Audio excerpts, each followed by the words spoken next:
All right. So your nervous system is designed to sort of be the major control center of the body. So the last couple of days, like yesterday, we started, and today we're sort of picking up where we left off on talking about the kinetic chain, right? And I keep using that term, and I know it hasn't actually come up in the PowerPoints just yet. But the kinetic chain is, it's your human movement system, right? Um, so like when I say human movement system, I literally mean it's the system that is responsible for human movement. And so the way it works is like you have a framework with your skeletal system. You have the muscular system that's going to sort of move everything around, and then you have got your nervous system, which is controlling everything. So your nervous system has to be able to like gather information. It has to be able to interpret that information, and then it has to execute the appropriate response, right? So like, kind of similar to, that trivia game I was just mentioning, right? If I were to like, ask a trivia question out to you guys, you would interpret all the words that I said and run it past like your previous experiences, which is like, what do I know about this? What do I know about that? And you'd run it through all like your knowledge and stuff. And then like you would, say the appropriate answer in the direction back. If I said, just what are the two primary movements in the sagittal plane, you'd be like, oh gosh, well, which one's the sagittal plane? That's this one this way. Okay, that was, we have abduction, adduction, that's frontal plane. We have like internal, external rotation, that's transverse plane. It must be flexion extensions. They say flexion extension, right? So information came into you, you ran it past your past experiences, and you sent it back out. That is how your nervous system does stuff. And so like, when we're talking about controlling our muscular system, if I go to pick up like a big heavy barbell, my brain is going to go, how much does this weigh? Okay, last time we tried to lift that much, we needed 6,829 muscle fibers.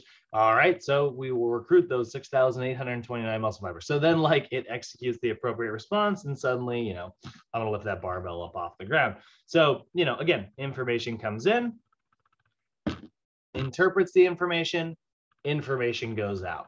And that's how your nervous system is going to control things. So then it recruits your muscular system drags around your skeletal system, and we produce human movement. So we're finishing that up today by looking at the nervous system. So our overview that we're going through today, we're going to look at the structural divisions. We are going to look at the central system versus the peripheral, how that works. Then we will also be breaking that down even further and understanding like what is somatic versus what is autonomic. What do you have voluntary control over? What happens sort of automatically?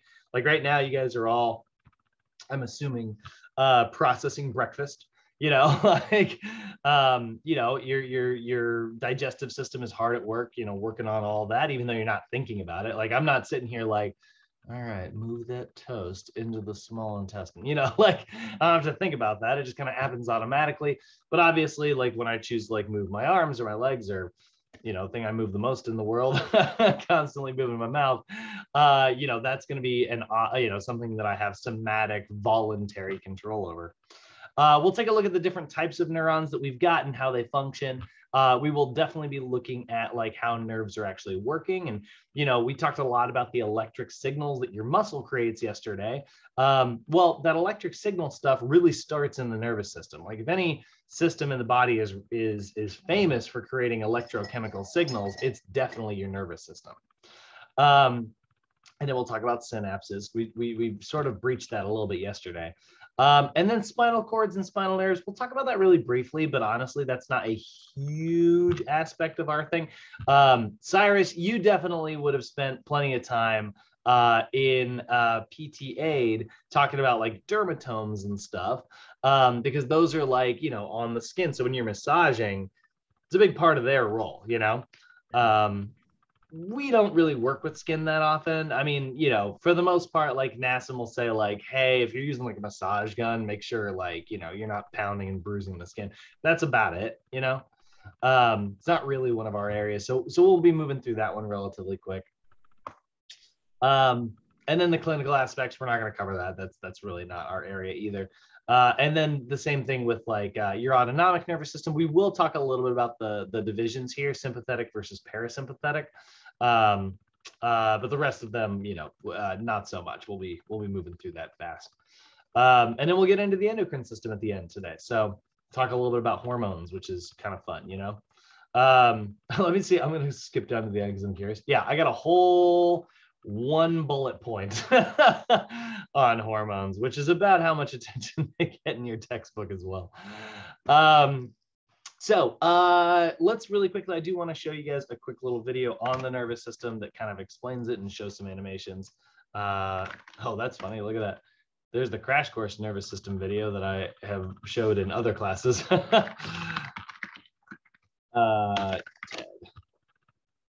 Which one is it? Is it this one that I like? Is that the right one? I thought it was different than that. Oh boy. I'm going to start this one, and if it's the wrong video, I'm going to stop it. Entire work. Wait, what's that? No, that's not it either.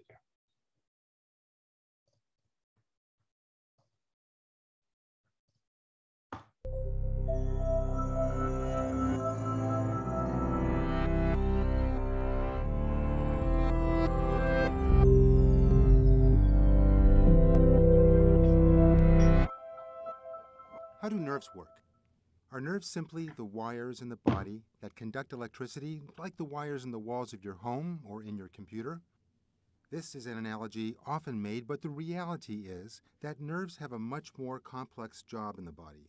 They are not just the wires, but the cells that are the sensors, detectors of the external and internal world, the transducers that convert information to electrical impulses, the wires that transmit these impulses, the transistors that gate the information and turn up or down the volume, and finally, the activators that take that information and cause it to have an effect on other organs. Consider this. Your mother gently strokes your forearm and you react with pleasure. Or a spider crawls on your forearm and you startle and slap it off. Or you brush your forearm against a hot rack while removing a cake from the oven and you immediately recoil. Light touch produced pleasure, fear, or pain. How can one kind of cell have so many functions? Nerves are in fact bundles of cells called neurons, and each of these neurons is highly specialized to carry nerve impulses, their form of electricity, in response to only one kind of stimulus and in only one direction. The nerve impulse starts with a receptor, a specialized part of each nerve where the electrical impulse begins. One nerve's receptor might be a thermal receptor, designed only to respond to a rapid increase in temperature. Another receptor type is attached to the hairs of the forearm, detecting movement of those hairs, such as when a spider crawls on your skin. Yet another kind of neuron is low-threshold mechanoreceptor, activated by light touch. Each of these neurons then carry their specific information, pain, warning, pleasure, and that information is projected to specific areas of the brain, and that is the electrical impulse. The inside of a nerve is a fluid that is very rich in the ion potassium. It is 20 times higher than in the fluid outside the nerve, while that outside fluid has 10 times more sodium than the inside of the nerve. This imbalance between sodium outside and potassium inside the cell results in the inside of the nerve having a negative electrical charge relative to the outside of the nerve, about equal to minus 70 or minus 80 millivolts. This is called the nerve's resting potential. But in response to that stimulus, the nerve is designed to detect pores in the cell wall near the receptor of the cell open. These pores are specialized protein channels that are designed to let sodium rush into the nerve. The sodium ions rush down their concentration gradient, and when they do, the inside of the nerve becomes more positively charged, about plus 40 millivolts. While this happens initially in the nerve right around the receptor, if the change in the nerve's electrical charge is great enough, if it reaches what is called threshold, the nearby sodium ion channels open, and then the ones nearby those, and so on and so forth, so that the positivity spreads along the nerve's membrane to the nerve's cell body, and then along the nerve's long, thread-like extension, the axon. Meanwhile, potassium ion channels open, potassium rushes out of the nerve, and the membrane voltage returns to normal, actually overshooting it a bit. And during this overshoot, the nerve is resistant to further depolarization. It is refractory, which prevents the nerve electrical impulse from traveling backwards. Then, ion pumps pump the sodium back out of the nerve and the potassium back into the nerve, restoring the nerve to its normal resting state. The end of the nerve, the end of the axon, communicates with the nerve's target. This target will be other nerves in a specialized area of the spinal cord to be processed and then transmitted up to the brain. Or the nerve's target may be another organ, such as a muscle. When the electrical impulse reaches the end of the nerve, small vesicles or packets containing chemical neurotransmitters are released by the nerve and rapidly interact with the nerve's target. This process is called synaptic transmission, because the connection between the nerve and the next object in the chain is called a synapse. And it is here, in the synapse, that the neuron's electrical information can be modulated, amplified, blocked altogether, or translated to another informational process. So that's kind of cool, right? Like that is how we use like these little like chemicals, you know, our electrolytes, that's sodium and potassium, right? To basically create these little like different impulses. We were talking about how like that happens in a muscle, right?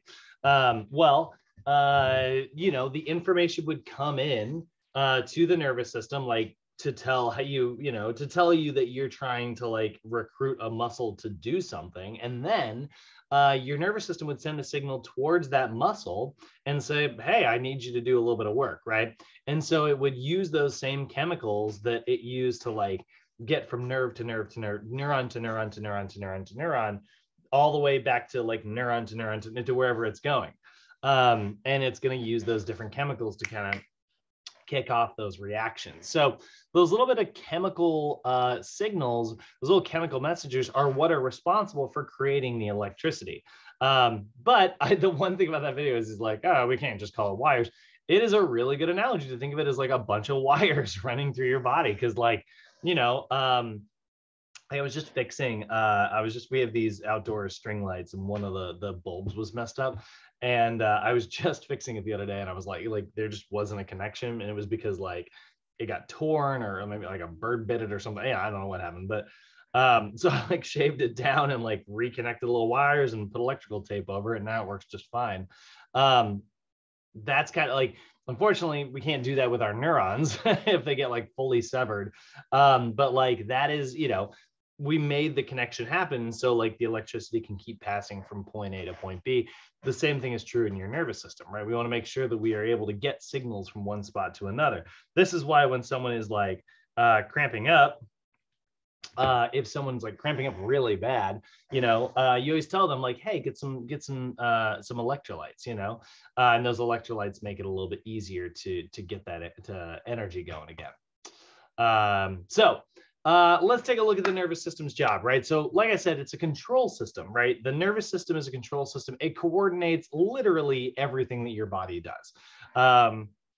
Without a nervous system, you would do literally zero things. It is definitely the most important system in our body. I guess you could say that, you know, obviously we wouldn't be able to use our nervous system without the respiratory system, and we wouldn't be able to like move the respiratory system's stuff around if it wasn't for the circulatory system. So I don't know if we can say, I don't know if I should say it's the most important system. But I will say it is the biggest system that your body will prioritize over any other. So like if you're on like a super low calorie crash, bad for you diet, you know, your body will prioritize keeping the calories going to your nervous system first. And it will eat everything else away before that, because it is trying its hardest not to tap into your nervous system. So when you hear about people who are on low calorie diets cannibalizing their own muscle and stuff, the reason why is because like it gets rid of fat, then it gets rid of muscle, and it will do everything in its power to preserve the nervous system, because you won't be able to do anything without it.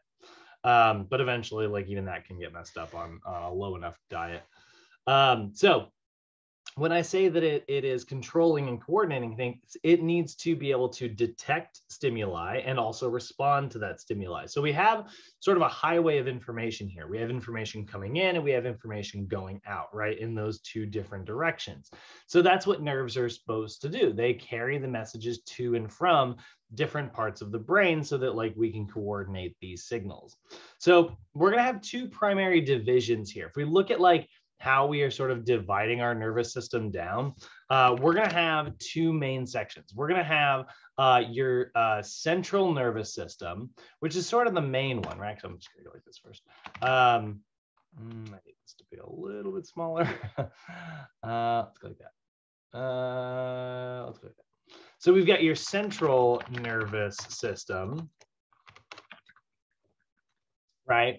And that one is sort of like this is like the main command center, right? Like your central system is really responsible for most of your actual like decision making, but that's your brain and your spinal cord, right?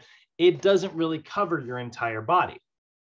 So it has to have a system in place for being able to communicate with the rest of the body. And that is where your peripheral nervous system comes in, right? So you've got the central system, which is like central command, right? And then you've got the peripheral system, which is sort of carrying out all of the central commands, jobs and stuff, right? So if we look at these two systems here, right, they are kind of working like side by side. There's really like, a really strong, like good, strong connection between these two.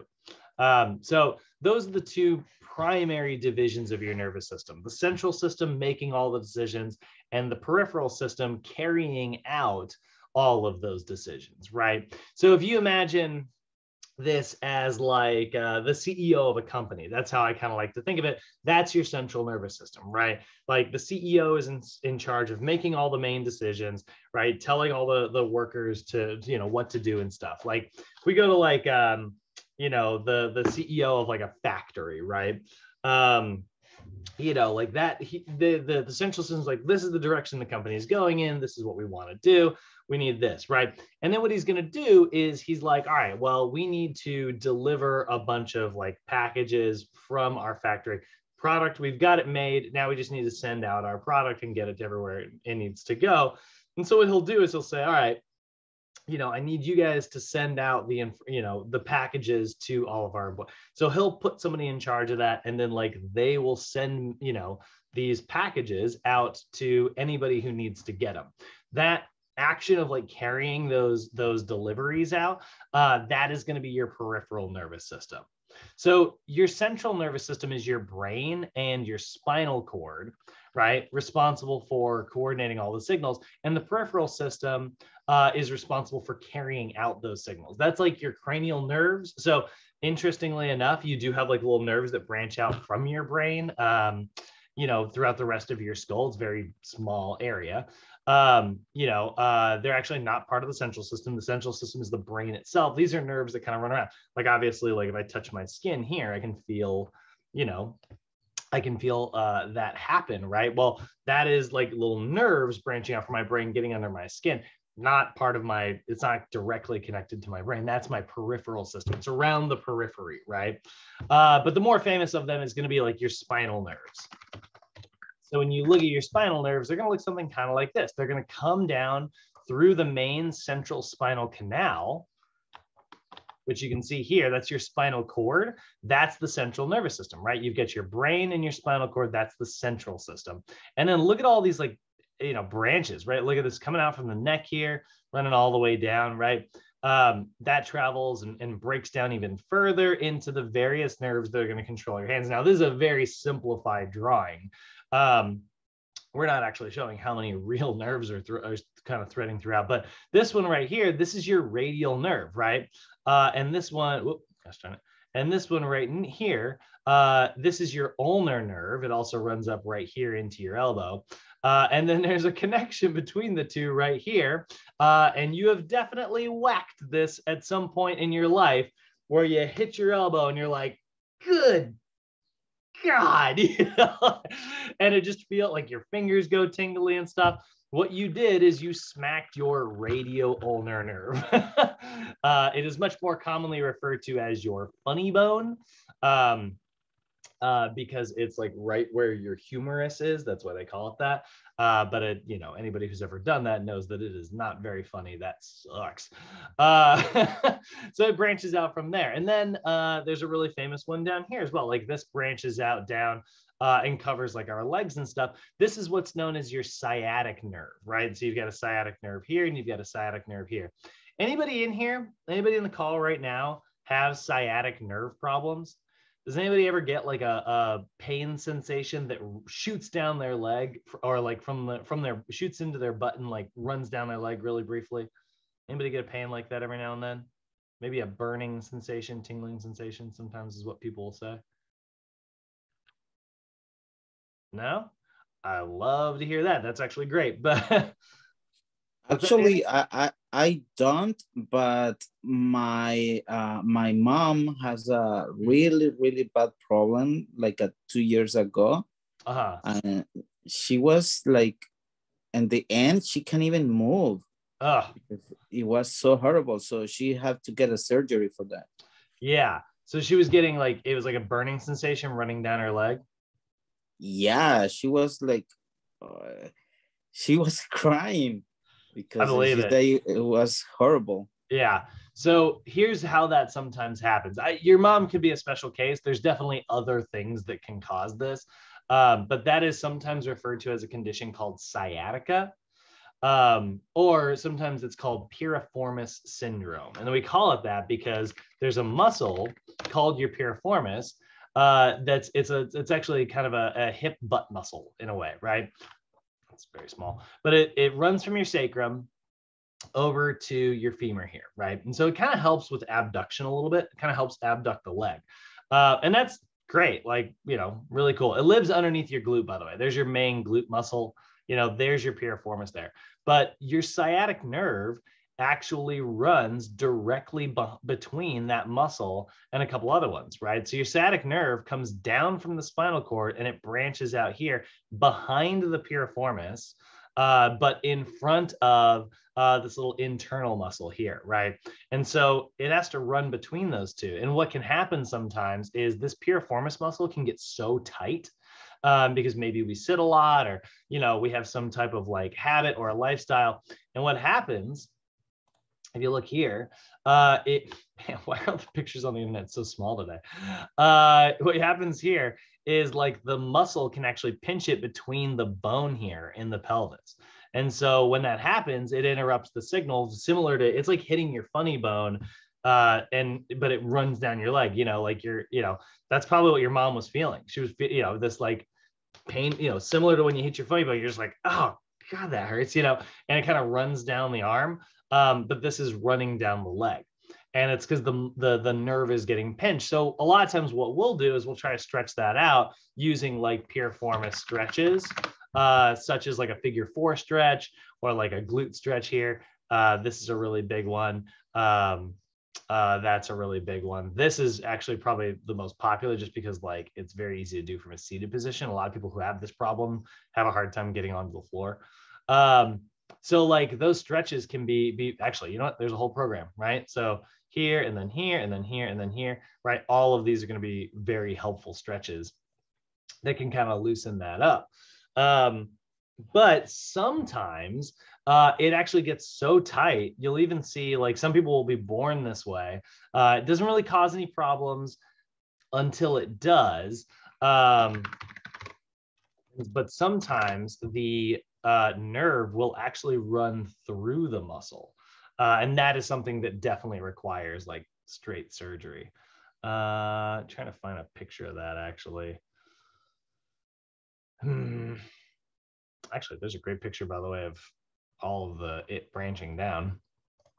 I don't really know what to call it other than piriformis syndrome.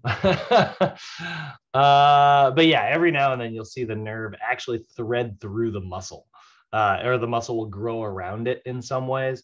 And it gets, that's obviously very painful as well. So those are the two primary divisions, right? The brain and the spinal cord, you can see there, and then all the nerves branching out from that. So this central system here is the decision makers. And yes, that does include your spine. That seems a little surprising sometimes because we think of our brain as the decision maker. And for the most part, it's the main decision maker. But your spine actually will make decisions as well. Every now and then, you'll get what is called a spinal reflex. If there's ever a signal coming into the brain or heading into the central nervous system that is super intense, right? Like honestly, when you stab your hand into something that you didn't mean to, touch like a really hot stove or overstretch a muscle or something like that, that like your brain goes, whoa, you know? Actually, sorry, I said your brain goes, whoa. Your spine goes, whoa, that's a really big signal. What will happen is it will actually make a decision before it even sends it to your brain.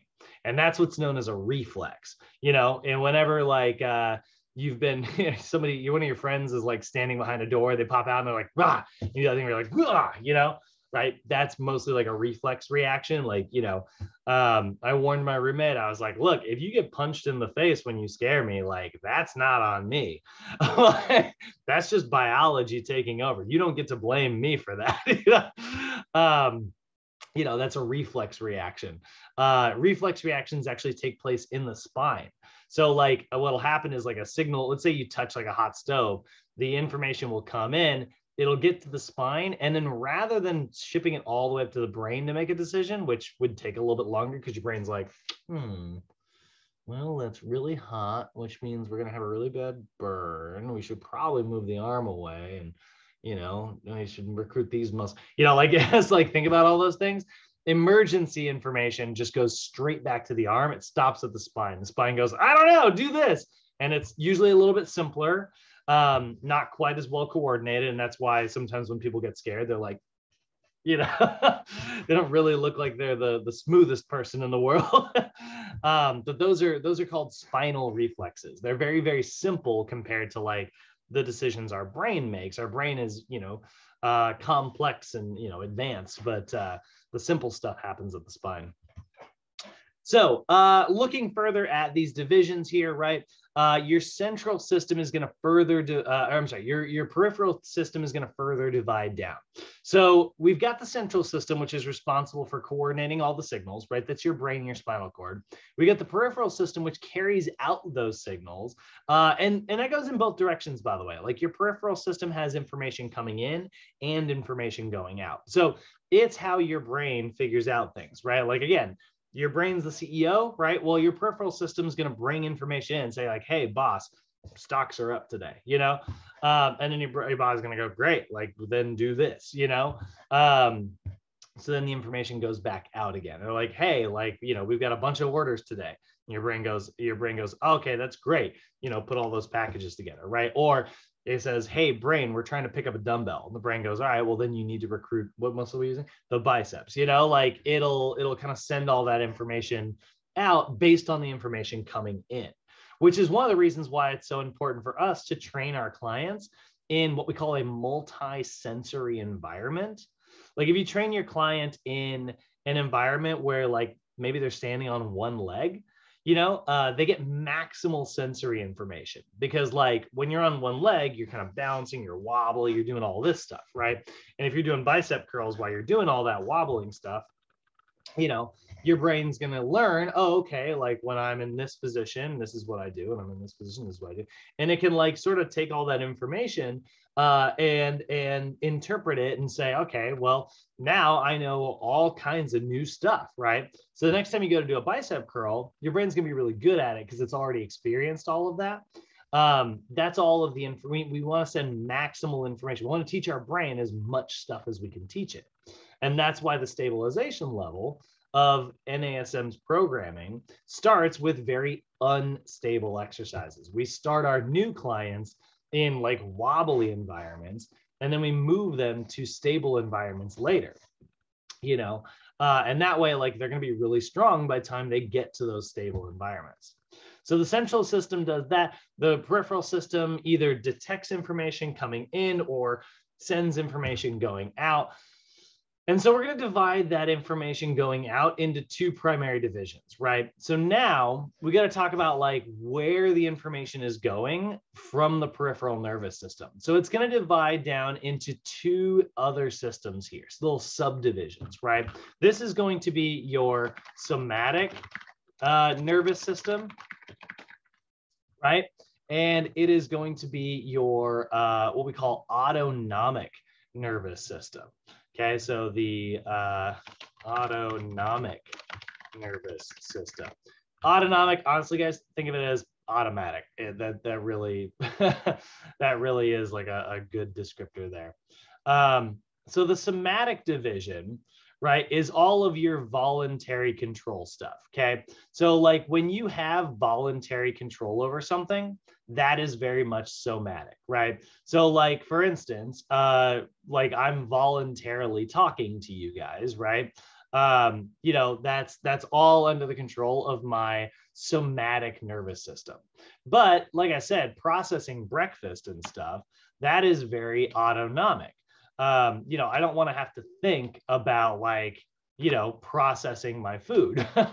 I just kind of want that to happen, you know, naturally, right? And so that is sort of what we're seeing here in these divisions, right? The somatic division, when we're talking about like exercising, you know, for the most part, we're primarily using our somatic nervous system, right? We are voluntarily moving things around in a very specific way, right? But that doesn't mean that we only train the somatic division, right? We also train the autonomic parts of our nervous system, right? For instance, like when you exercise regularly, your heart will start to beat more quickly, right?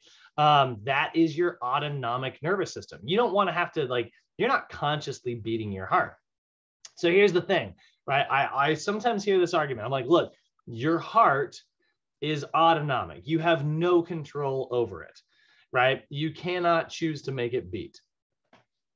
Your skeletal muscles somatic, right? You can choose what to do with that, but the heart is autonomic. And I have heard people say, well, you know, like I know how to control my heart rate, right?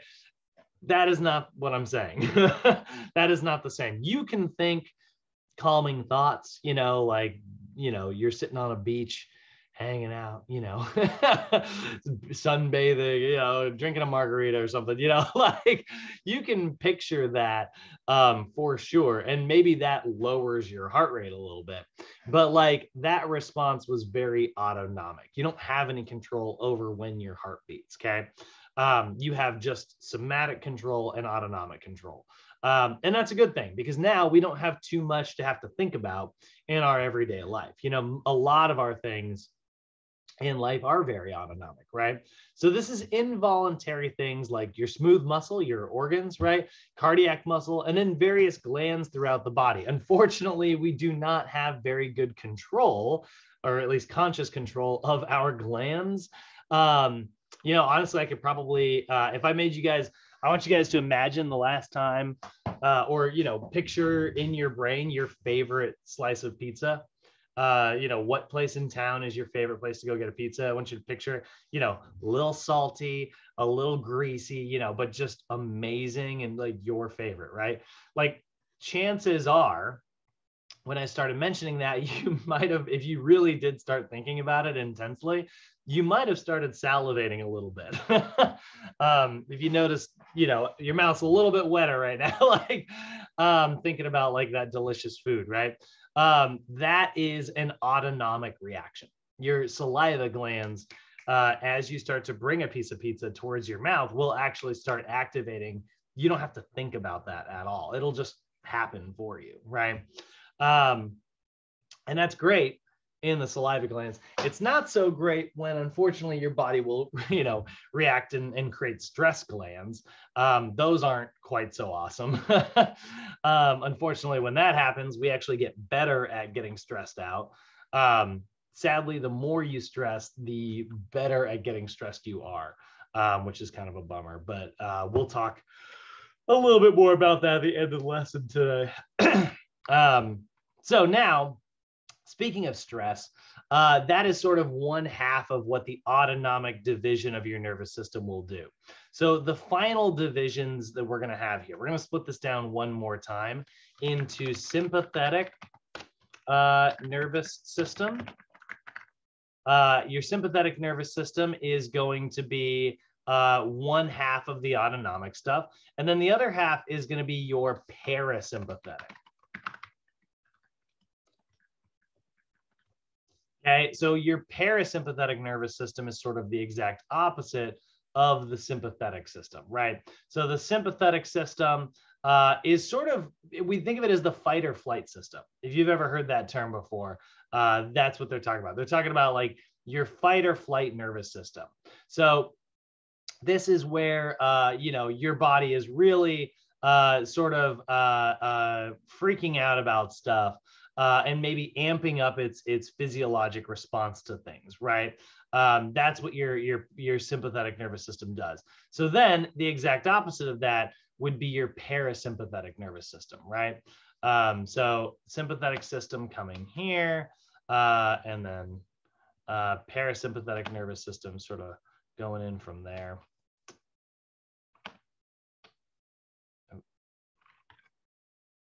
That's just gonna drive me crazy. So that divides further down, right? So now if we look at this sort of flow chart, right? Let's say information comes into the brain, right? So the peripheral nervous system gathers information. It does that off to the side. This is all the information going out, stuff that we're looking at right now. So let's say information comes into the peripheral nervous system, something like, you know, lifting, let's say you're in the gym and you're doing like 3 sets of, you know, 15 reps, right? So the reps are pretty high, you know, which means the weight's pretty low. It's not really as stressful, right? So the information goes into your central nervous system. Your nervous system's like, this is how much muscle we need, right? And so then it's going to send the information down the peripheral nervous system. It's going to come down here and it's going to go to the somatic division for you to recruit the muscles that you want, right? But now let's say some information is coming into the brain where you know, the information is like, hey, this muscle that we're using right now, like let's say you're doing shoulder presses, right? The shoulders are kind of starting to burn a little bit, right? Like we're using like a lot of energy production here, and there's a lot of lactic acid building up in the shoulder. It's getting very acidic. So the information comes into the brain, right? Peripheral nervous systems, peripheral shoulder nerves send information into the central system and say like, hey, boss, things are really acidic right now. Like I think the shoulders are getting burned, you know, because literally they're getting like a little tiny chemical burn from all the acid that is sort of the byproduct of working out. So now the central system goes, okay, well, in that case, we need to pump oxygen into the muscle in order for that muscle to sort of convert all of that lactic acid into energy and sort of pull it out of the muscle so that burning sensation will stop. So then the central nervous system sends information to the peripheral system. Now, you don't want to have to think about like increasing your heart rate and increasing your breathing rate. These are things that should happen autonomically. So then that information travels down to the autonomic division of your nervous system. And autonomically, it will start picking up the heart rate and it will start increasing your breathing rate. Now, those things are sort of a fight or flight response, right? That's a response to stress. This was a stressful situation coming in, right? So then what it'll do is the autonomic division, it will use its sympathetic side of things to increase the heart rate a little bit and increase the breathing rate a little bit. And now you're going to be bringing in more oxygen to the bloodstream, and that will help clear out some of that lactic acid and make the shoulder muscles start to feel better. So then all of a sudden you put your dumbbells down, right? And you're resting, you know, let's say you're taking 60 seconds of rest. So now that you are resting, right, information is going to come back into the brain. It's going to come up this path here, and you know, this is all the information going out. So information comes back into the peripheral nervous system and it goes to the central system and says, hey, brain, guess what? The shoulders aren't burning as much anymore because we are taking a little bit of rest right now. Central system says, great. Well, in that case, we can slow the heart rate back down. We can slow the breathing rate back down. Why do more work than we need to do, right? So the central system tells the peripheral nervous system, it travels down to the autonomic nervous system, and then it travels down this time to the parasympathetic nervous system. This is known as your rest and digest system. So you're resting between sets, you're relaxing, right? Your heart rate starts to slow down a little bit. Your breathing rate starts to slow down a little bit. So that is sort of the various divisions of our nervous system there, right? Now, obviously, other things would happen as well. You know, let's say rather than doing like a high number of repetitions, you did like a really low number of repetitions where you're working really, really, really, really hard. Well, in that case, you know, the same type of information is going to go to the brain, only this time your brain's going to go, wow, that is really, really heavy, you know? So it's going to really go into the peripheral nervous system and really recruit as much somatic muscle as possible. And then the sympathetic nervous system this time, rather than just producing like an increased heart rate and rather than just creating, you know, an increased breathing rate, it'll probably do a little bit of those two things, but it will also be like, you know what, we need some adrenaline as well. So then it'll start creating that. And this is all just like part of how your nervous system is sort of responding and adapting to stress. So here's what's really cool about this, right? If we think of the sympathetic nervous system as the freak out system, and we think of the parasympathetic nervous system as the relax system, right?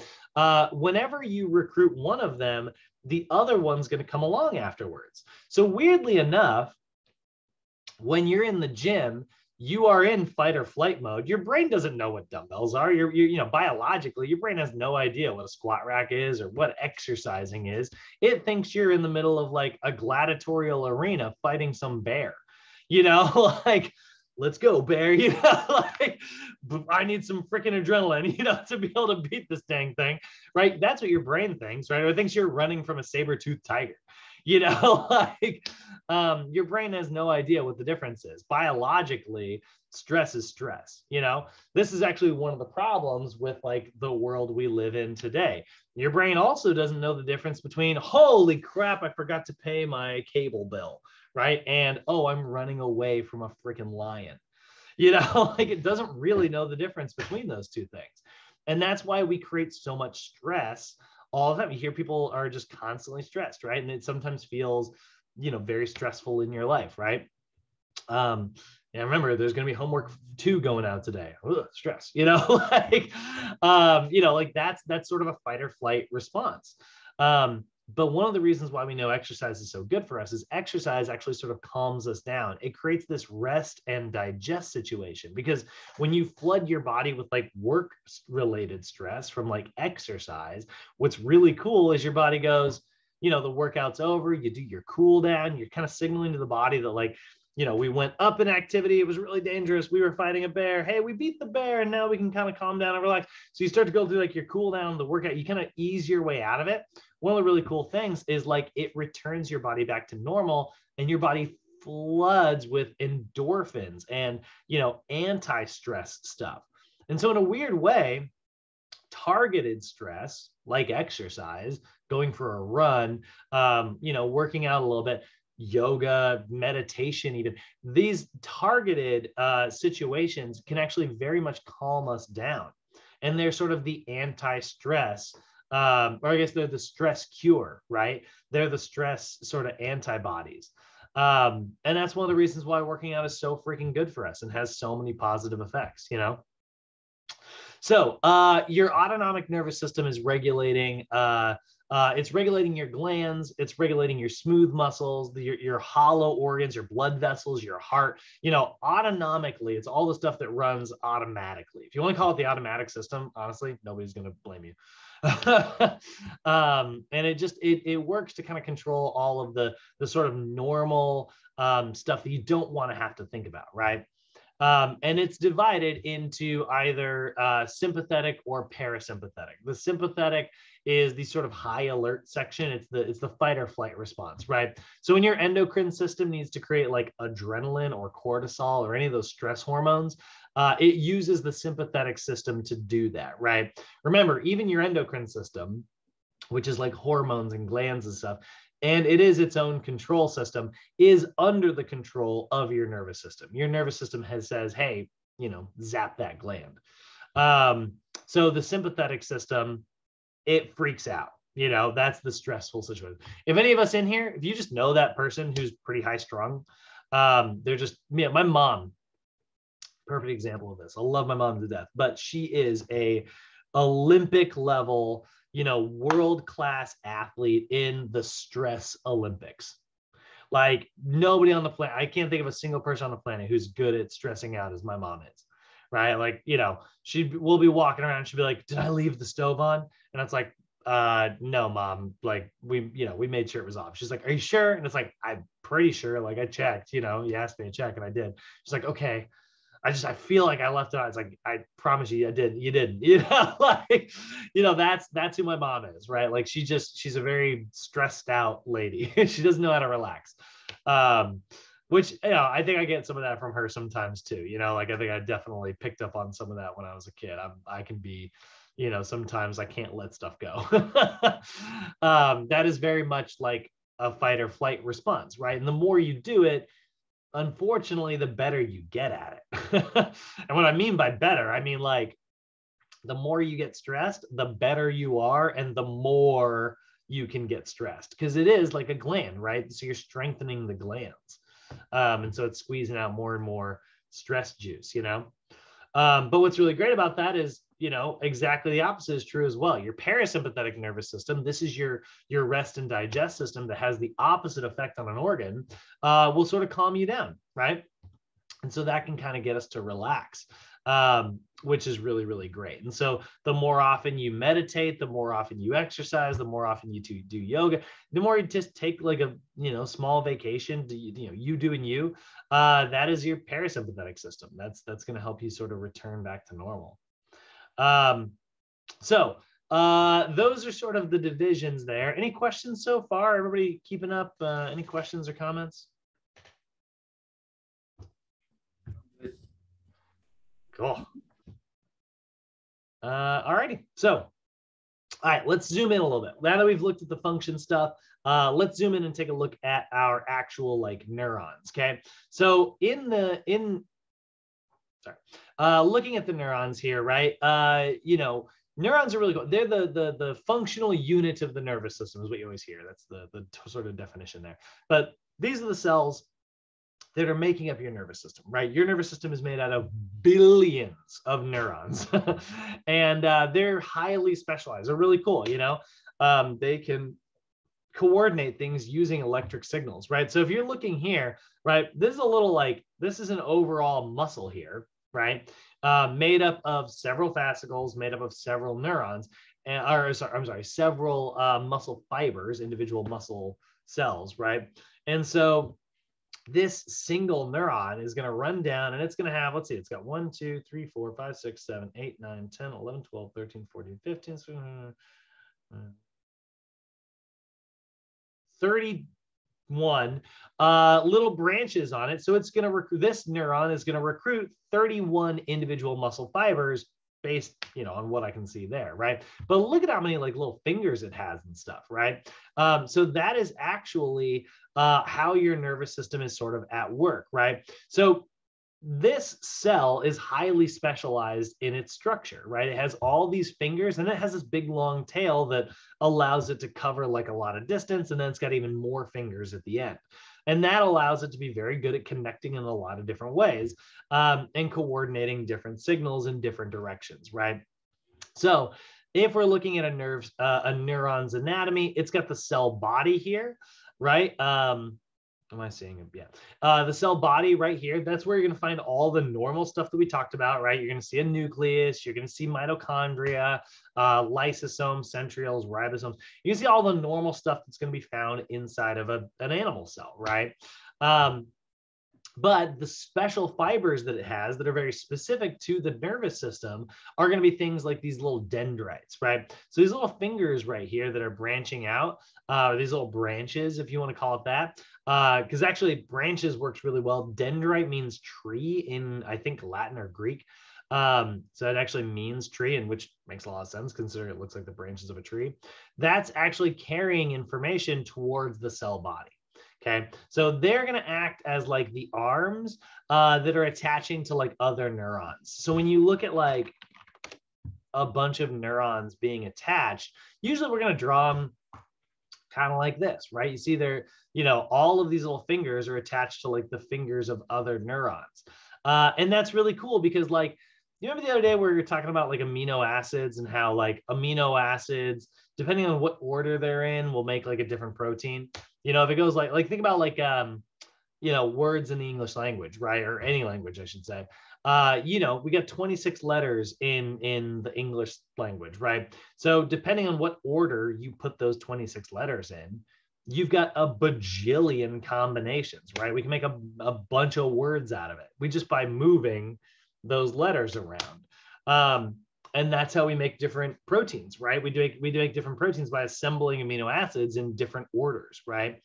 Well, what's really cool about your nervous system? This is probably my favorite fact about the nervous system. That is how you have different thoughts. So like each neuron, let's say we labeled every one of your neurons, and that's going to be 1 to, how many neurons in the body? 3 million?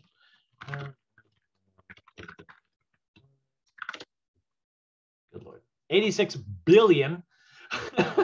So now imagine an alphabet, an alphabet with 86 billion letters in it. Imagine how many combinations of words you could make with that many billions of neurons. Oh, wait, that's not true. It's 86 billion in the brain. That is not even your entire body. All right, so there's way more. There are way more neurons throughout your body. There's 86 billion in the brain alone. So now we've got so many different neurons. So what happens is your neurons will actually send a signal from, let's say, A to B to Z to X to Y, back over to A, and then all the way down to Z. It goes in this kind of weird order. Whatever order that is, that's going to determine what your thought is.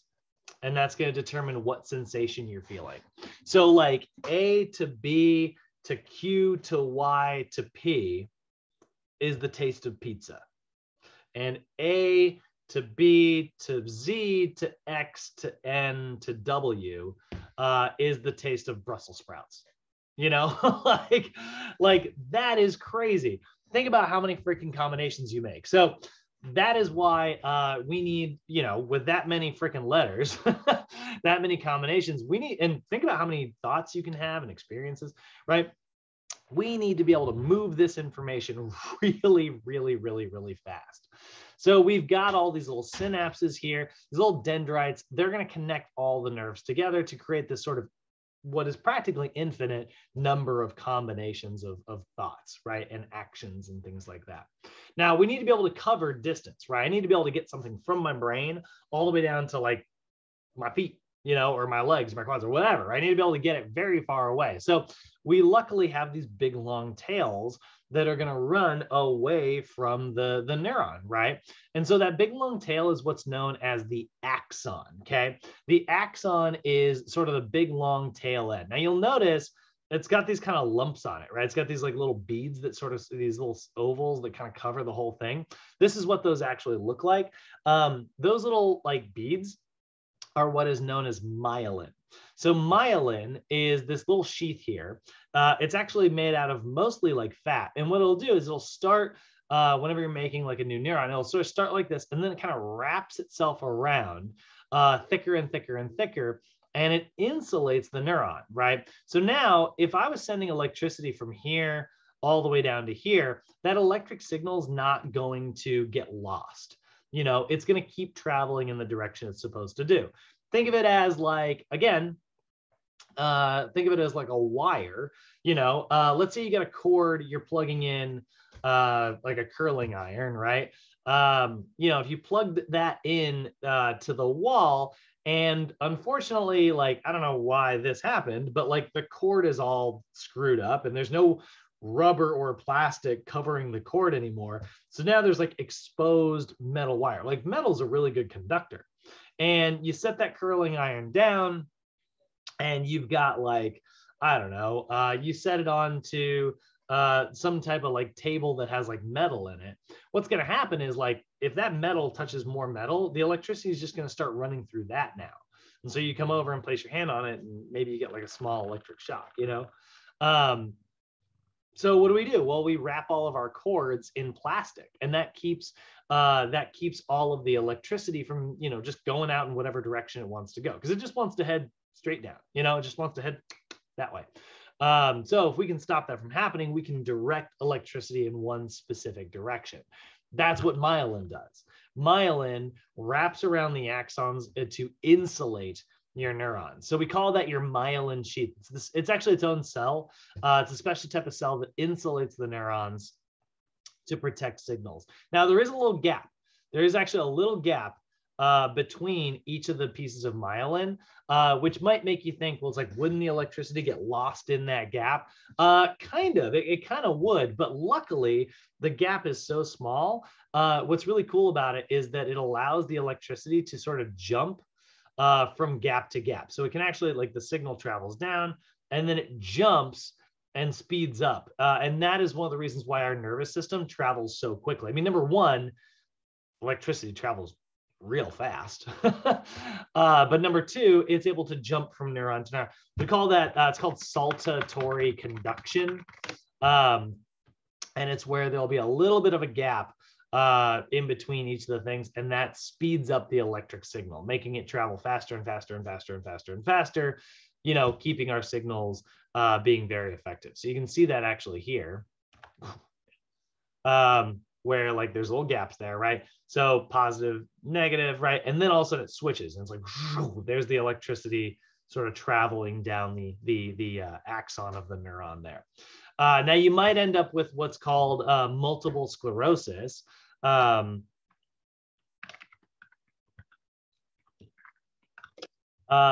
might end up with a disease called multiple sclerosis. This is an autoimmune disease, right?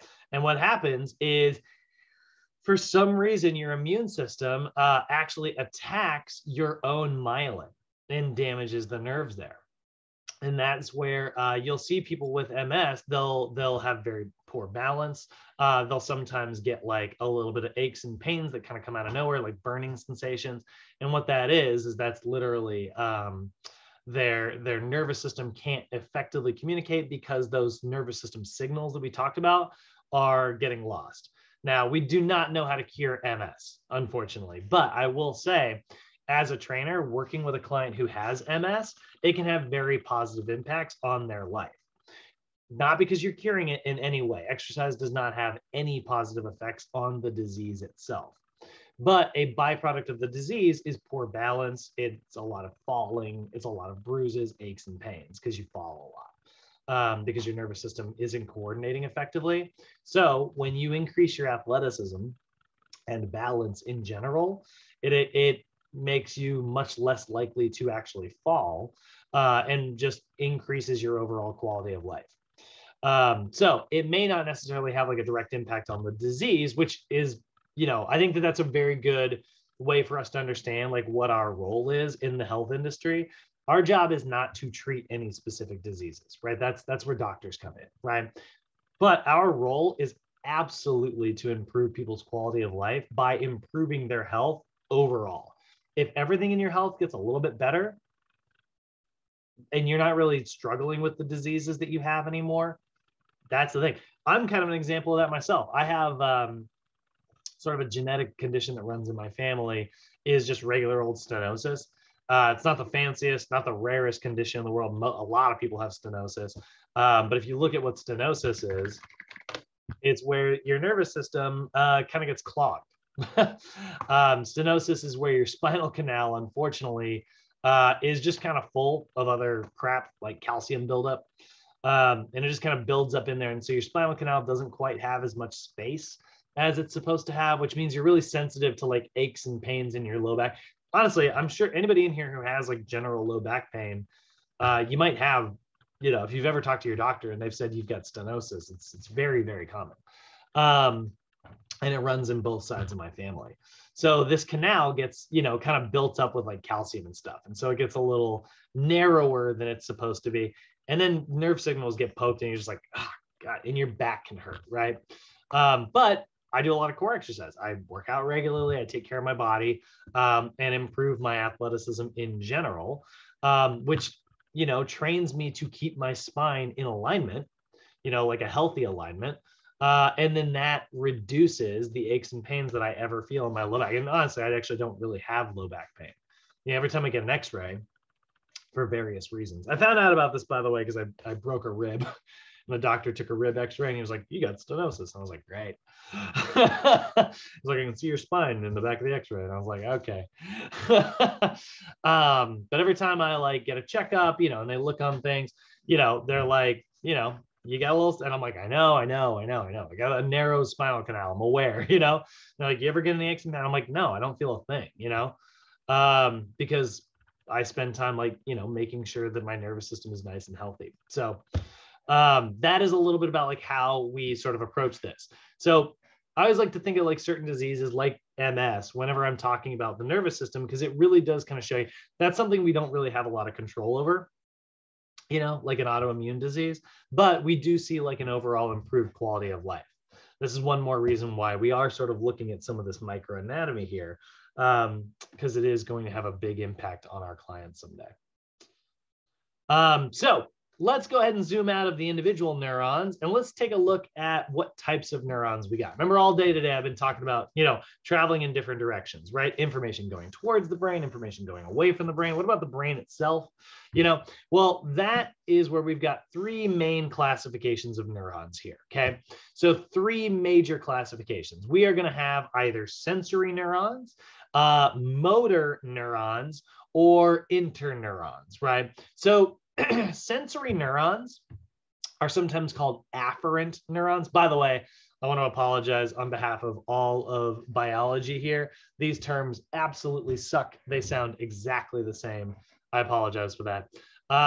But you have afferent neurons and you have efferent neurons. I will try to enunciate the best I can. Nobody ever calls them that because they do sound exactly the same.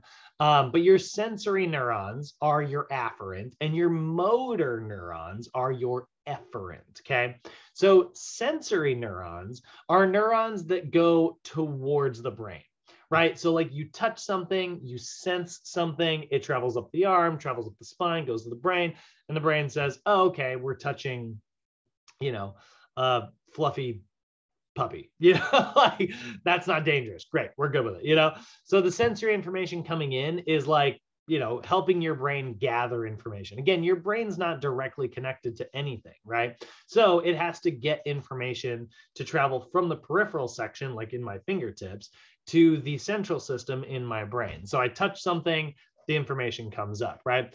And then you've got motor neurons, which are your efferent neurons, and they are conducting impulses away. So now let's say, I touch something I don't want to touch. Let's say like I put my hand on like a hot stove, right? Well, information is going to come into the brain and the brain's going to say, yeah, that's really hot. We should definitely recruit the biceps and the deltoid muscles to move the arm away. So then information goes down, and rather than going just to the fingertips, right, it goes straight towards my deltoid and my bicep, right? So my bicep curls the arm, my deltoid, externally pulls it backwards, right? And so I go, oh, God, that's freaking hot. That is the motor neurons carrying out whatever my central system tells them to do, right? So again, this is motor neurons for the most part are very somatic, right? This is a voluntary something we have control over, right? So sensory neurons gather the information to get it towards the brain. Motor neurons send information away from the brain, recruiting certain muscles. And then you've got interneurons. There's not like one neuron all the way up to my brain. We have to be able to, pass it from neuron to neuron to neuron to neuron to neuron, kind of like a game of telephone, And those are what your neurons are, your interneurons are, right? They're responsible for sending information from place to place to place to place to place. You ever go to like an old school museum and see how they used to like put out fires back in the day before like, you know, actual fire trucks? You know, you would just have like a bunch of people and like a big tank of water, and it would be like, you know, a bucket. Like person at the end would throw it on, and then they'd pass the bucket back from person to person to person, and then the next bucket, person. You know, that's kind of how interneurons work. Why that's my example, I don't know, but that's sort of how those are working there. Now you do have some special neurons called neuroglia. We used to not really know much about neuroglia, but we used to think that they were pretty much just there as sort of like a buffer that were helping with like cellular repair and things like that. We're starting to know a little bit more about them. For instance, like these little astrocytes here, they kind of just act as like a buffer, kind of keeping things connected and stuff. And just they're there to kind of help. But now we're starting to realize that they're almost like stem cells. And when you damage a part of your nervous system, your astrocytes, which is one of the types of neuroglia, can actually sort of fill in and become their own sort of neuron, which is pretty cool. We're still learning more and more about this stuff. But like those are a really kind of specialized types of neurons as well. So when we're talking about your nervous system sort of functioning, right, we're going to talk about how like your nervous system is working with these electrochemical impulses, right? So they need to be able to travel from place to place to place to place to place, and your nerves need to be able to generate these electric charges, right? We're going to call that electric charge an action potential. Okay, so an action potential is where electricity starts running down a neuron, right? And it can trigger an action potential in a gland to release, you know, some type of hormone or juice or something. It can trigger an action potential in a muscle to trigger a muscular contraction, or a blood vessel to contract or dilate, right? Which is the same as muscle. But like, that's how these electrochemical signals work. Action potentials generated by the brain trigger action potentials by the peripheral neurons, which trigger action potentials in whatever it is they happen to be recruiting, right? Or let's say you touch something peripherally that triggers an action potential, you know, and then that signal that travels up to the brain. How many times have you guys ever not experienced that? You know, anybody in here, you know, ever cut themselves? And then like, you know, you're like, what the hell? You know, like, you notice it later. Like, you're like, when did I, what? You know, you just end up, you're just bleeding randomly. Like, I've definitely done that a few times in my life, you know. You had no idea that it happened, right? That happens because like, you know, the nervous system signals that we're supposed to send in the brain, chances are something else happened at the same time. And so like that other something else was a bigger signal. So like, guys, I hate needles. I cannot stand them. I am absolutely terrified of needles. I just do not like centralized pain. It is just not one of my things. I would much rather be hit by a car than poked by a needle. Like, I'd rather be in pain everywhere than a very small centralized area. I don't know why I'm like this, but it is how I am.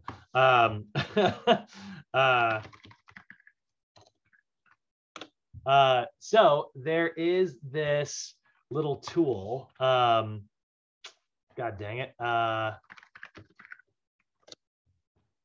There's this little tool right here, and it's what is it? What's it called? The shot blocker, which is a great freaking name. Because it literally does do that. And what it is it's like these little tiny, not so painful little plastic bits. And what your doctor does is they poke you with that first, and then your nervous system gets so many signals coming in, they then follow it up with a needle, and you literally cannot tell because it distracts your entire arm. And I've been meaning to order one of these for years, and I've just never actually done it. But I firmly believe that it works based on my understanding of the nervous system. So when your brain gets like so many signals coming in, you might not even trigger one of these action potentials, right? If a signal's not big enough, you might not notice it. And that's where, you know, sometimes like some type of bug is walking on your arm. It's probably been there for 20 minutes, you know, and then all of a sudden it just makes one misstep and it triggers, like, you know, touches an arm hair or something like that. And all of a sudden you're like, huh? And then you can freaking feel it. And you're like, ah, you know, you got to get that bug off of there.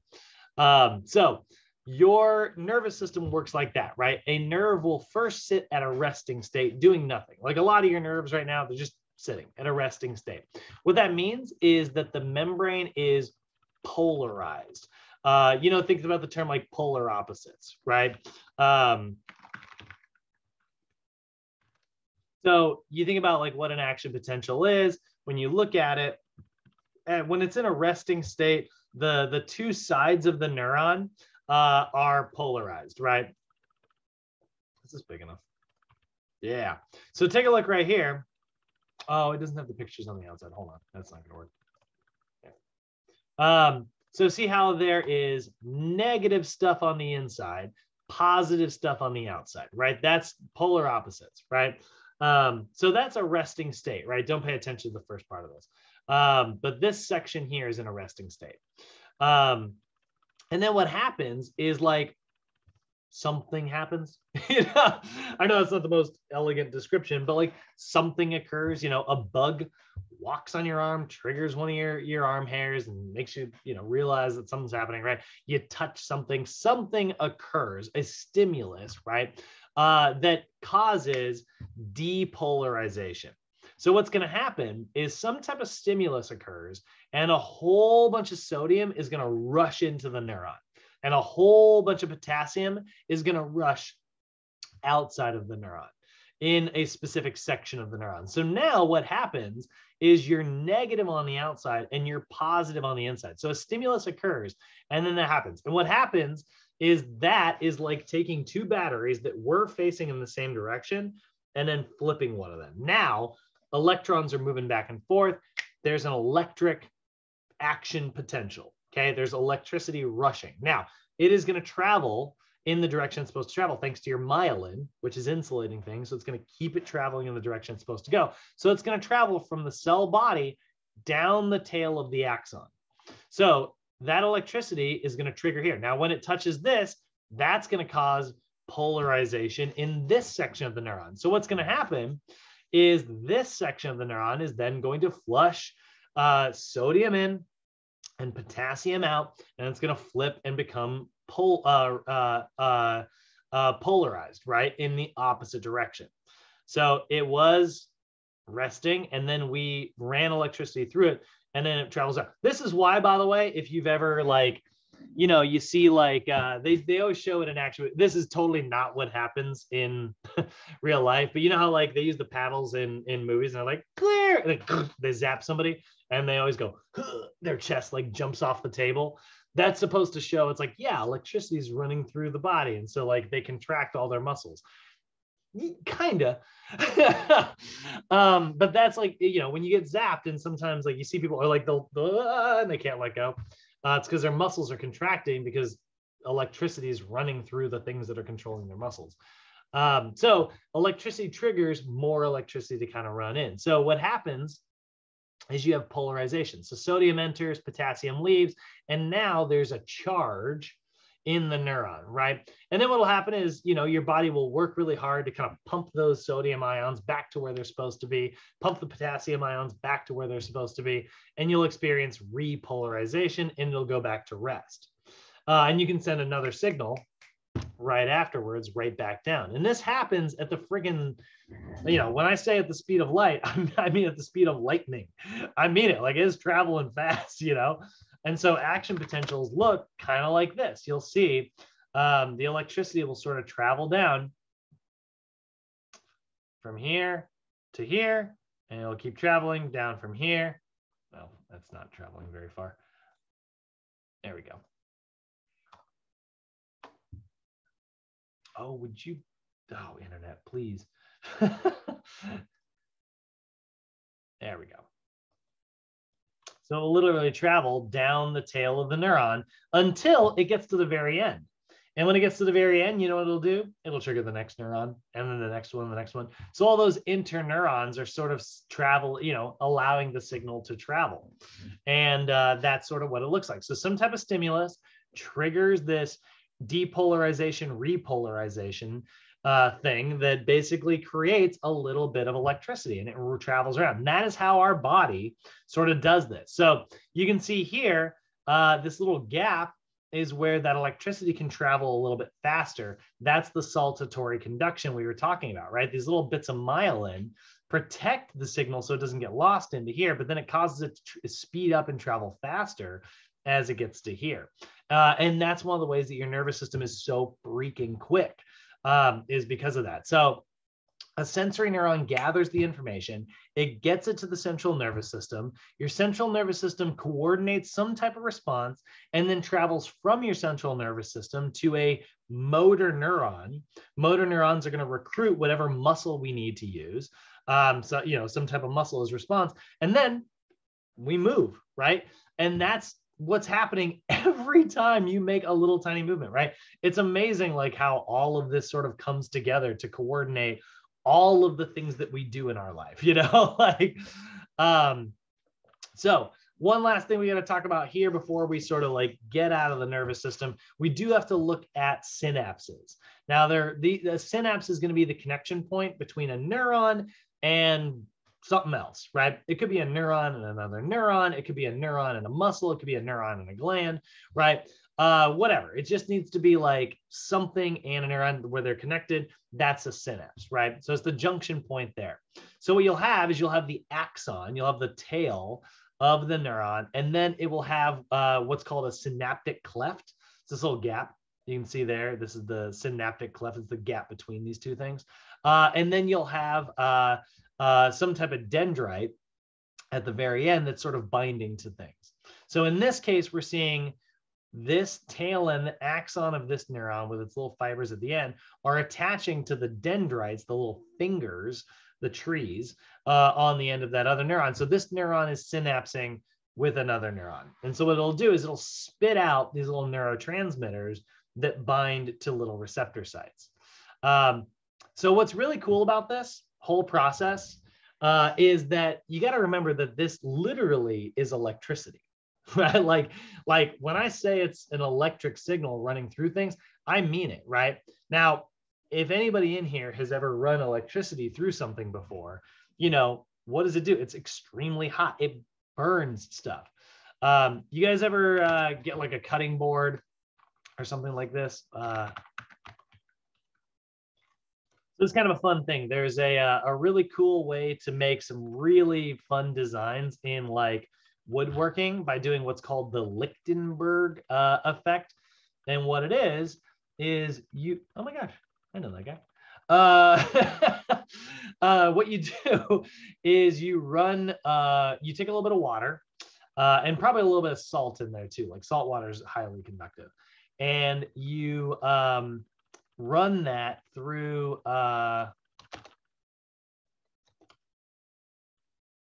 you run a little bit of water across like whatever piece of wood that you're trying to kind of burn in, right? And then what you do, trying to find an example of where someone's doing this, you run electricity through that water because water is a really good conductor of electricity. So then all that electricity is, you know, all that is running through some of the wood fibers. Normally wood would not really conduct electricity very well. But what it ends up doing is, so you can see here, he's painting a little bit of like, there's definitely a lot of salt in that water. So he's connecting, he's putting a bunch of water on this like little piece of wood here. And then he's attaching it to like, look, that's literally a car battery. And so what's gonna happen is the electricity runs through all the water very, very quickly. And look at how it makes these kind of interesting designs that look very similar to neurons, right? Because like they're branching out and branching out and branching out. So that's sort of, they call that the Lichtenberg like burning effect. And then what he's going to do is he's going to clean it up, sand it down, and it'll look, you know, kind of cool in the end, right? But see how that, like, look at how freaking deep some of these gashes are where he was burning through the wood. So that's what electricity does. shocker of the year, like electricity's hot, like, so when you run a signal through a neuron, you know what it does? It leaves a little bit of a burnt mark on it. And now, like, actually, I shouldn't have closed that. We take, nope, not videos, images. We look at like some of this wood. Look at how deep some of these gashes are, right? Now imagine if you were, why those gashes are so much deeper is because electricity mostly traveled through here. It branched out a couple times, these little smaller ones, not so much though, right? But it kept running in this signal because it made an initial path, and then it was way easier to travel through that same path, right? So that is exactly how your nervous system actually functions using these synapses and stuff. The more often you run electricity, let's say this is neuron 122A and this is neuron 122B, the more often you run electricity from here to here, and you do it again, you do it again, and you do it again, you know what happens? It gets more and more and more burnt, which makes it better and better and better at conducting electricity. This is one of the reasons why our habits are so freaking hard to change. This is one of the reasons why we eventually get better at stuff through practice. It's because your neurons use the same path to do things over and over and over again once it finds the most efficient path. So like if you drink soda regularly and your brain is like, oh, well, this is the signal for soda, right? And it goes, we go from this neuron to that neuron to that neuron to that, right? And it gets better and better and better. Eventually, you might do something where you're walking around in the day, and then you have this like thought about soda. You're all by yourself, you're just walking, and you're like, you see an ad for Coca-Cola or something like that, and your brain goes, oh yeah, I know what Coca-Cola tastes like. And then all of a sudden that activates a couple of those neurons. A little bit of your memory comes in and goes, I know what that tastes like. And then all of a sudden you're like, man, I could really go for a Coca-Cola right now, right? That is how addictions get formed. That is also how practice works. The more often you shoot free throws, your brain gets better and better and better at using the muscles necessary to shoot a good free throw. It learns the distance, how much force it takes, right? All of those things. It's why you don't really ever forget how to ride a bike. You don't really ever forget how to drive a car, even if you haven't done it in a few years. It's because your nervous system burnt in those pathways. And that's what a neural pathway is. And we'll see like where somebody will have like a stroke or they'll get shot and like, it'll damage part of their brain, but they'll live somehow, right? There was a guy, this is, if you're squeamish, look away. There was a guy who was like a javelin thrower, and he literally took a javelin through the skull. Lived, totally survived, damaged huge sections of his brain. And it was really fascinating. He ended up developing a bunch of new skills afterwards. He actually learned how to do things that he had never learned how to do before. And he got most of his mobility back and leads like a normal, totally healthy, happy life. And it's because new neurons created new pathways to sort of take over for the ones that got damaged. And that's one of the most amazing things about your nervous system. So if you ever think that like you can't become a power lifter, or you think that like there's a new sport that you can't really get good at, biologically, scientifically, I promise you that you can through like practice and experience. Last little thing I want to look at in the nervous system is the reflex arc. So remember, we said that like information is going to go in and information is going to go out. Normally it goes all the way to the brain, but what happens if that signal's intense? What if it's like a really big signal, right? So information comes into the brain, you touch a really sharp tack, right? This is my nightmare. You touch a freaking needle. And so the information comes in and it travels up to the central nervous system. Now, normally it would go up to the brain, but your brain is slow. It likes to think about things. Your brain's a philosopher. It's like, well, what are the repercussions of me moving my, that's like do all this thinking and stuff, right? It's a nerd. get out of there. You know, like, we need this signal to come back fast. So what'll happen sometimes is rather than traveling all the way up to the brain to finish a signal, right, it'll just make a decision right there at the spine. Now, normally these are pretty raw decisions. These are pretty simple reflexes. They are not very good at like being very fine motor movements, right? You know, but that signal travels right back down and recruits whatever muscle, and you go, God, you know, and you pull it away quick without really thinking. You know, if you thought about it, you'd pull it away and, you know, be aware of your surroundings. But every now and then you touch something, you're like, and then you smack your roommate in the face, like, oh God, sorry. You know, like, that's what happens with simple reflexes sometimes. They are very simple, right? So they're simple, they're rapid, they're autonomic, right? They're very, very, you know, fast, right? So simple reflexes occur at the spine rather than taking the time to travel up all the way to the brain. So let's look at the muscle as an example of this, right? If you've ever been doing plyometrics, right? Or something like that. So if you rapidly stretch a muscle, your nervous system is going to think that that muscle is going to tear because you're moving it so fast. So the nervous system sort of panics, right? So it recruits that same muscle, but instead of like allowing it to further stretch and get damaged, which it thinks it's going to get damaged, I think it's going to tear in half, right? So what it'll do to protect the muscle is it will tell that muscle to contract back in the opposite direction. So it will shorten the muscle to keep it from stretching any further. This is an example of like what we call like a knee jerk reaction, right? A knee jerk reflex. So if we look at a knee jerk reaction, you know, you see the doctors, they use that little hammer, right? They take that hammer and they smack you on the bottom of the kneecap, and that causes the leg to kick forward. The reason that that happens is because you are smacking what is called your patellar tendon. Okay, so your patellar tendon is this little tendon that's attached to your quadriceps muscles, okay? And when your doctor smacks it, your brain thinks that this muscle is being overstretched. It thinks that you're doing like this, right? When the doctor smacks you on the knee, it thinks that you're going like this. But it doesn't just think that you're going like this. It thinks that you're going like this at the speed of freaking light. And not just to here. You're ripping the thigh like all the way to, like you're just breaking that freaking tendon, right? That's what your nervous system sort of gets fooled into thinking.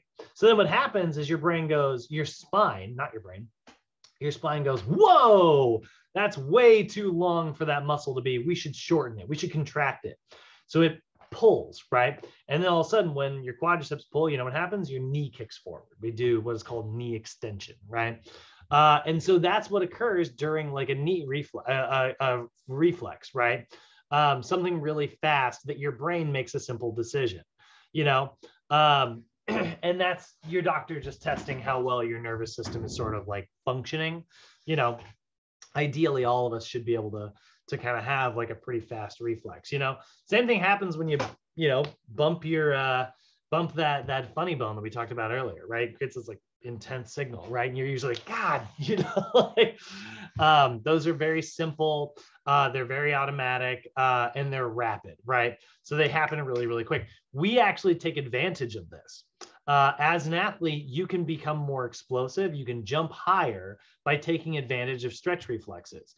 It's one of the reasons why we actually want to do a very rapid stretching of the muscle before we do a rapid throwing of the muscle. You know how like quarterbacks, like a good quarterback, right? They'll keep the ball here, you know, for two reasons. Number one, it's very protected, right? That has nothing to do with biology. I don't care about that right now. But what they'll do is like when they see somebody, you'll notice they'll snap it back to their ear and then throw it, right? Baseball players, what do? They like go through the whole freaking wind up before they like go into the pitch, right? Like they go into this big wind up, right? And what that does is that stretches, the nervous system freaks out, and then it contracts that muscle, and then they go, great, that's what I wanted. So then they contract it even harder, and it creates like a really hard throw, right? This is one of the reasons why Mir and Simon and Chris and Julio, the other night we were talking about like the medicine ball chest pass, right? And I was saying, don't bring it in and hold it and then throw it, because then your nervous system has time to calm down. Take it in and get rid of it as fast as you can. The faster you do that, the more powerful you'll be, because you are literally taking advantage of stretch reflexes. And that's why pitchers do windups. That's why quarterbacks do the like ear snap thing. It's why you see people do like a jump cut, right? So a jump cut is where you'll see somebody they'll do like a small little jump first. Yeah, I mean, you can kind of see it actually. They're kind of doing it naturally. I'm not sure which one of those was actually a jump cut. Hey, there you go. See, okay, there it is. Right there at the very end, right? So watch, ooh, that's way too far back. So he's gonna get the ball. And then what he's going to do is right up when he gets to the top of the key here, he's going to jump, and that's going to accelerate him faster in towards the net, right? Jump, poof, and he bounces in, right? So what happens, the reason he did the jump is because when he lands, his calf muscles are going to get rapidly stretched, and then they're going to want to spring and let go afterwards. So he does this little jump and then accelerates very quick afterwards. When your body overstretches, it contracts. So if we want to contract hard, we actually kind of want to overstretch. We want to do what's called a pre-stretch. And that's an example of like a simple reflex, actually. We use that in the world of athletics. We call that a stretch shortening cycle. We stretch a muscle so that it causes a shortening contraction, and we can do that over and over and over again to be really explosive. You're winding up to unload. And that's the nervous system, guys. Hopefully that was kind of fun and enlightening. Any questions so far?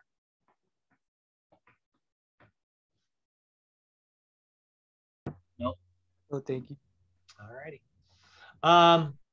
Let's do the endocrine system. Let's do the hormones. Oh, sorry, so I can kind of hear you talking.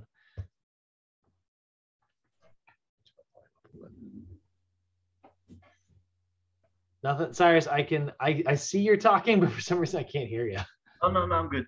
Oh, okay, cool. I was just saying, responding to your question earlier. Oh, got it. Okay, sorry. All right, so hormones. We got very little time left in how long class normally takes. Not that I'm afraid to go over, but like we got a bunch of slides. This is the endocrine system's approach to NASM. I think it's fascinating. I actually love hormones. I think they're really cool to learn about, but unfortunately you can see it's not really something we spend a lot of time talking about. So we're really going to talk about like what hormones are and their function. We'll talk about their regulation. We're not going to go into the chemistry too much, how your body sort of uses them. We'll look very briefly at endocrine organs, like which ones are creating which things. And that's about it. So your endocrine system is your hormonal system, right? So this is a series of glands that are sort of secreting different hormones. This is a control system very similar to your nervous system. Like your nervous system is, it's a little bit more like a light switch, it like turns things on, turns things off very, very quickly, right? But your endocrine system would sort of be more like, I'm having trouble getting an example. Sort of like pouring fuel into something, and if you lit that fuel on fire, maybe burn for a little while until eventually it kind of runs out, right?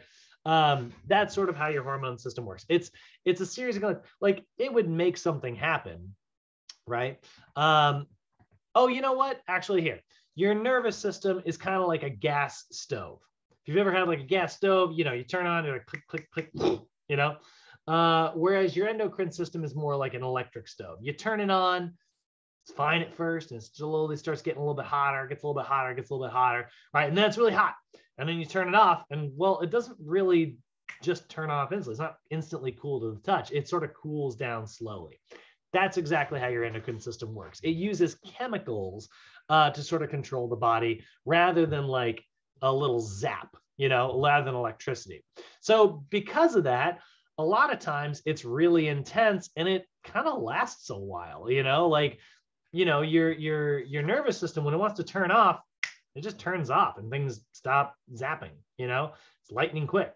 But your endocrine system, when it's done, it kind of has to take time to kind of flush out. Oftentimes, like an anti-hormone has to kind of come in and kind of relax things down. This is why whenever you do create like a lot of adrenaline, you're like, I'm still freaked out, you're like, I'm not done, like that's me whenever I'm driving, somebody cuts me off and I'm like, mother, like I go a little crazy and I'm there and I'm cranky for like the next 5 minutes, it doesn't exactly go away quickly. And that's kind of how hormones are. The benefit there is if you need to create like sustained, reactions in something, like if you need to create adrenaline to get you through, an entire fight with a bear, it's my go-to example, or an entire, sports game or something like that, an entire athletic event, you need to be able to get, well, great, create a bunch of adrenaline, and then you just let that adrenaline sit there. And it'll keep having these like sort of intensifying effects. You don't really have to like continually put effort in. So your endocrine system works with your nervous system. It's under the control of your nervous system. Your nervous system tells it to happen, but it's not very fast to respond sometimes, which is why we can sort of over stress about things out of nowhere. It's like, oh, well, this isn't so bad. But then you get that one person who's like freaking out, right? And it's like, well, chances are they created a little bit more adrenaline and a little bit more cortisol and stress hormones than they necessarily needed to. And it's going to take a little while for those things to flush out of the system, right? So it's a series of glands that are creating the hormones, and then the hormones are having various different controls on the body, right? So works with the nervous system to sort of control things via like a chemical stimuli rather than an electric stimulus, right? So some of them affect tissues like growing. So for instance, like growth hormone, a human growth hormone, HGH hormone, it's a great one. It actually triggers the sort of growth within tissues, right? Insulin pulls sugar out of your blood. Thyroid stimulates other hormones and stimulates other parts of your body to perform metabolism. So we have like a ton of different hormones inside of our body. Now, some of them are going to be made out of proteins, but most of them are going to be made out of fats, right? So we'll have a couple amino acid based hormones that are very protein based. One more reason why we need to get sufficient protein in our diet. But then like things like your steroid hormones, which you produce a lot of, and your other sex hormones, testosterone, estrogen, and progesterone, all of those are fatty acids, right? Those are actually made from your fats, which is why low fat diets have been associated with low testosterone or low estrogen, right? And that's not very good for anybody, right? So your hormones, like I said, they're going to help control your body in various different ways. So what happens is we're using hormones to produce negative feedback the same way we were in our nervous system. So, let's say, and normally it's negative feedback, right? But let's just say like, somebody, their blood sugar gets too low, right? They don't have enough blood sugar. And so their body's like, hey, I'm going to create a little bit of what's called ghrelin. It's a hunger hormone. And so it creates ghrelin. And then that ghrelin tells your body, hey, it's time to eat, right? And so now you go eat some food and your blood sugar returns to a normal level. That's an example of like using negative feedback, right? Your body maintain homeostasis. If you get too much sugar in your blood, right, your nervous system will tell your pancreas to secrete insulin, and insulin will start running through your blood. It'll pull that sugar out and convert it into glycogen or fat to be used for energy later, and your blood sugar levels will return back to normal. That's also negative feedback, right? So that's great unless it's very slow to respond, in which case your body creates too much insulin, because maybe you had like a really massive sized meal, you create too much insulin. Now suddenly all of the sugar's out of your blood sugar is low, and your body makes that hunger. And now you just never really get in sync, and you overeat, and then you end up like crashing. You overeat, you end up crashing. And that's where like people start bringing in way more calories than they think they are. And it's part of the reason why like, insulin and diabetes and being overweight are all very commonly associated with one another. So the main gland that kind of controls everything, that's going to be called your pituitary gland. It's the master gland that sort of controls everything else. It's got a couple different lobes to it. Where the heck is the pituitary gland? I know there's a picture of it. Oh, I already looked at it. And it's right here. It's at the base of the brain. And so it's got an anterior lobe and a posterior lobe, and it's going to stimulate the production of other hormones. This is one of the reasons why the endocrine system is so slow to respond sometimes, and why it takes us a little while to calm down when we create like a lot of adrenaline and stuff, is because it sort of uses like the hormone hotline. It's like, it creates this hormone, which stimulates that hormone, which stimulates that hormone, which finally makes adrenaline. And it's like, whew, you know, and it's like, well, now I need to stop making adrenaline. We're done. We won the fight. Like, let's calm down, right? So I got to make this hormone to tell that hormone to tell that hormone. It's a very slow process, which is why you'll be, you know, like for me, when I'm driving, I'm like, you know, I'm like angry. I'm like, okay, it's not that big a deal. I'm calm. No, I'm not. God, what an idiot, you know? Like, and I get all upset and cranky and stuff. So all of that is under the control of your hypothalamus. That's the section of your brain that's sort of triggering the release of the hormones that control your pituitary gland. So we've got growth hormone. That's one of them. We've got thyroid stimulating hormone. Thyroid stimulating hormone stimulates your thyroid and to create thyroid hormone. And then once we create thyroid hormone, we can create things like growth hormone. We can metabolize things, right? We got adrenocorticotropic hormone, ACTH. That is actually the one that's creating adrenaline. So adrenocorticotropic hormone will tell your body to create adrenaline and cortisol. So we got to make that one to make those ones. Again, it's a hotline, right? Follicle stimulating hormone, that's what makes you fuzzy. Luteinizing hormone helps with muscle building. Antidiuretic hormone helps with regulating your water flow. Oxytocin is my favorite. That is called the cuddle hormone. You literally make it when you hug people. That's a really fun one. It's part of like psychologically, they think that oxytocin is what helps us bond and create friendships and stuff. You know, if you can flood your system with oxytocin while you are like meeting somebody, you're going to be very attracted to that person.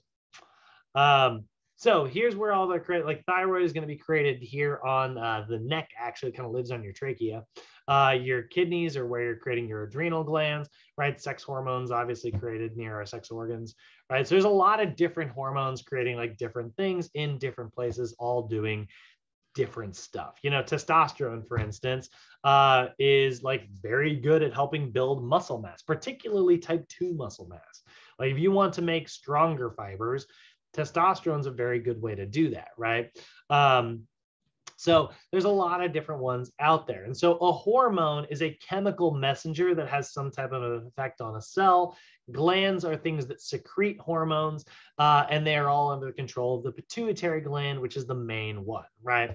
So here's your thyroid, right? Releasing thyroid hormone, telling your body to either speed up or slow down. When somebody has like a slow, you know, for those of you who just came through our nutrition class, I kept saying like, you know, for the most part, it doesn't really slow your metabolism down. Your metabolism's kind of set. That's because like you create a certain amount of thyroid hormone, right? Now, if your thyroid all of a sudden stops functioning, there we go. Now you have actually slowed your metabolism down. But that doesn't happen very often because it's a very vital part of our anatomy and our body protects it, you know? But yeah, some people do. They do have like thyroid problems, you know? And so these are all the ones that your thyroid creates. One of them is called calcitonin that helps regulate where your calcium goes. You get your adrenal glands. They live on top of your kidneys, actually. They're like the little hats for your kidneys. And so they create things like norepinephrine, and that's very much the fight or flight adrenaline hormone, cortisol, aldosterone, and it even actually triggers some of your sex hormones sometimes. There is sort of a connection, weirdly enough, between like testosterone and adrenaline, you know? So when you create one, sometimes you create the other. Your pancreas is creating insulin as well as glucagon. Insulin lowers your blood sugar by pulling it out of your blood, and glucagon increases your blood sugar by releasing glycogen from your muscles and from your liver back into your bloodstream. And there's your pancreas right there, living just outside of your small intestine. So you can see what's happening here, right? As our insulin levels go up, because there's a lot of sugar in there, glucose is going to get removed and turned into fat or turned into glycogen stored in either the liver or within our muscles. And then all of a sudden, like your glucose levels are really low. Your blood glucose levels drop like crazy. So then all of a sudden your body releases glucagon, and then that fat gets metabolized for energy, or maybe the glycogen in your muscles and liver get metabolized for energy, right? That causes your blood sugar levels to get back to normal. Unless you don't eat for a while, in which case they drop again and then you get all cranky. So then your body's like, hey, I'm hungry. So it creates a bunch of, and it's just a cycle. So we're trying to always manage blood sugar levels.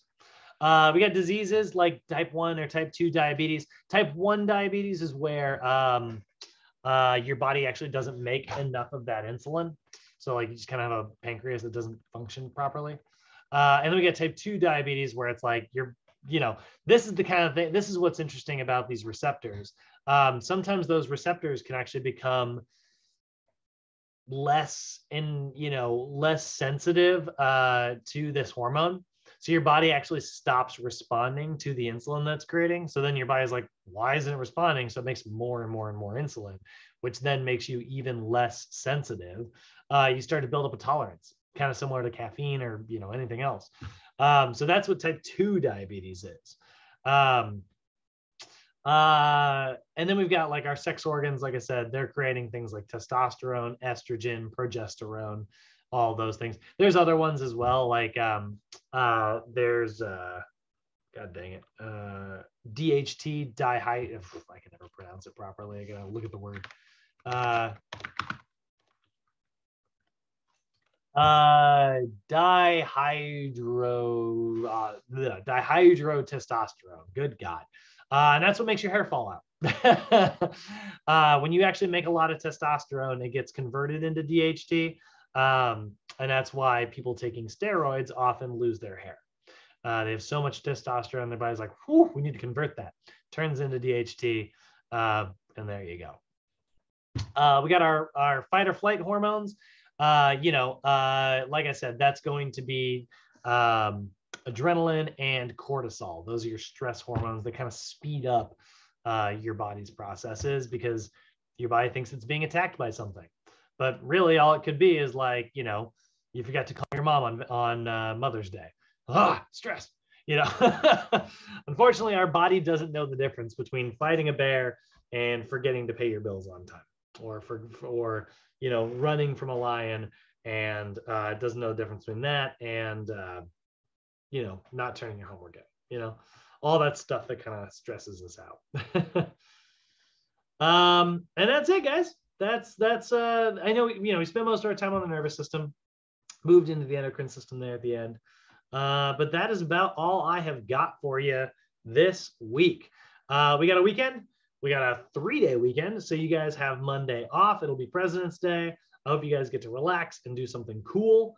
Go buy a mattress. I don't know why it's President's Day is always mattress sales. But any questions before I kick you guys out of here?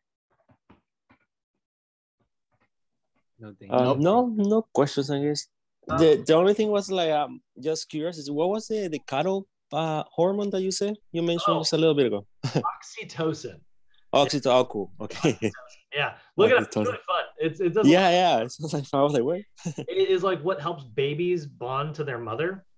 At like a really young age. And one of the very interesting things about oxytocin, it actually stimulates like breast milk production, weirdly enough. Like it tells like a mother to be like, hey, it's like you got a little baby here, you love that baby, and then like their biology goes, oh great, and well, chances are I need to feed the dang thing, it's a really cool hormone that does a lot of really weird stuff. That's a really, really fun one. That's actually what they'll inject sometimes into like pregnant women to induce birth. They'll inject them with oxytocin, flood their system, and then that causes childbirth. Oh, okay. Weird, cool. Right? Cool, but yeah, interesting. And then it's also all right, then. Friendships and stuff. Oh, cool. All right, then. All right, Brad, thank you. Have a good weekend. Tuesday, right? See you Tuesday. Yep, see you Tuesday. All right, bye, guys. All right.